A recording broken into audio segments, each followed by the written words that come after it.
Romantic comedy ঘরানার একটি cinema they দে প্যার দে ২০১৯ সালে মুক্তি পায়, যেখানে রাকুল প্রীত সিং এবং অজয় দেবগন অভিনীত ছিলেন।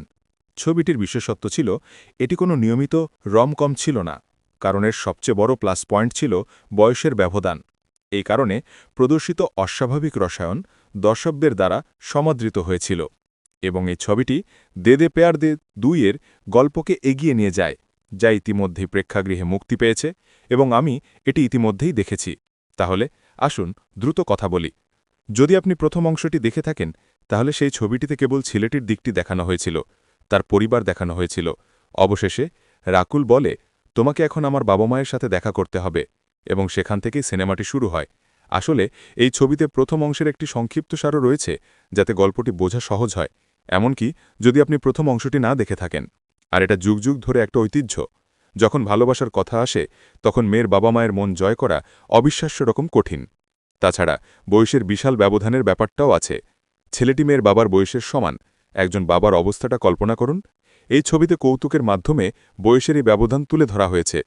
হাউসফুল 5 এবং সান অফ সর্দারে প্রাপ্তবয়স্কদের কৌতুক থাকলেও, প্রাপ্তবয়স্কদের বিষয়বস্তু থাকা সত্ত্বেও নির্মাতারা তাদের রসিকতা এবং কৌতুক দিয়ে প্রাপ্তবয়স্কদের জগতে খুব বেশি প্রবেশ করেননি।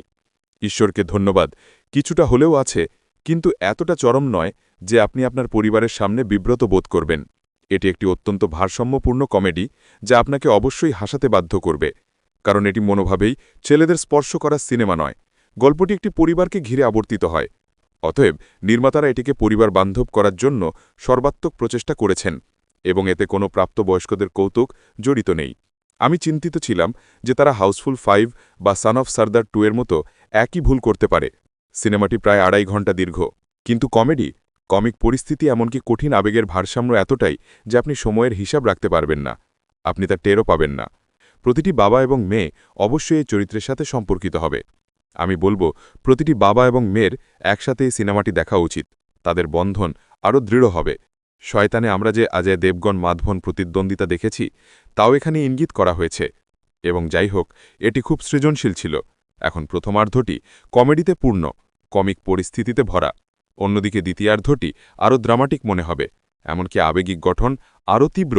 আমি এমনকি ভাবছিলাম, কেন কমেডিকে এত আবেগপূর্ণ করার প্রয়োজন ছিল।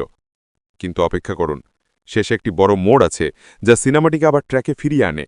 অবশেষে আমরা একটি খুব ভালো সমাপ্তিমূলক ক্লাইম্যাক্স দেখতে পাচ্ছি। প্রধান অভিনেতারা ভালো কাজ করেছেন, এবং জাভেদ জাফরি এবং তার ছেলে মিজানও তাদের নিজ নিজ চরিত্রগুলিকে সুন্দরভাবে ফুটিয়ে তুলেছেন। সঙ্গীত ভালো, প্রথমার্ধে একটিও গান নেই। দ্বিতীয়ার্ধে 2 বা 3টে গান ভালো শোনাচ্ছে এবং গল্পের সাথে নির্বিঘ্নে মিশে গেছে। ঝুম বরাবর ঝুম সারাবি গানটি সিনেমার ক্রেডিটে রয়েছে, তাই আপনি চাইলে শেষ পর্যন্ত দেখতে পারেন।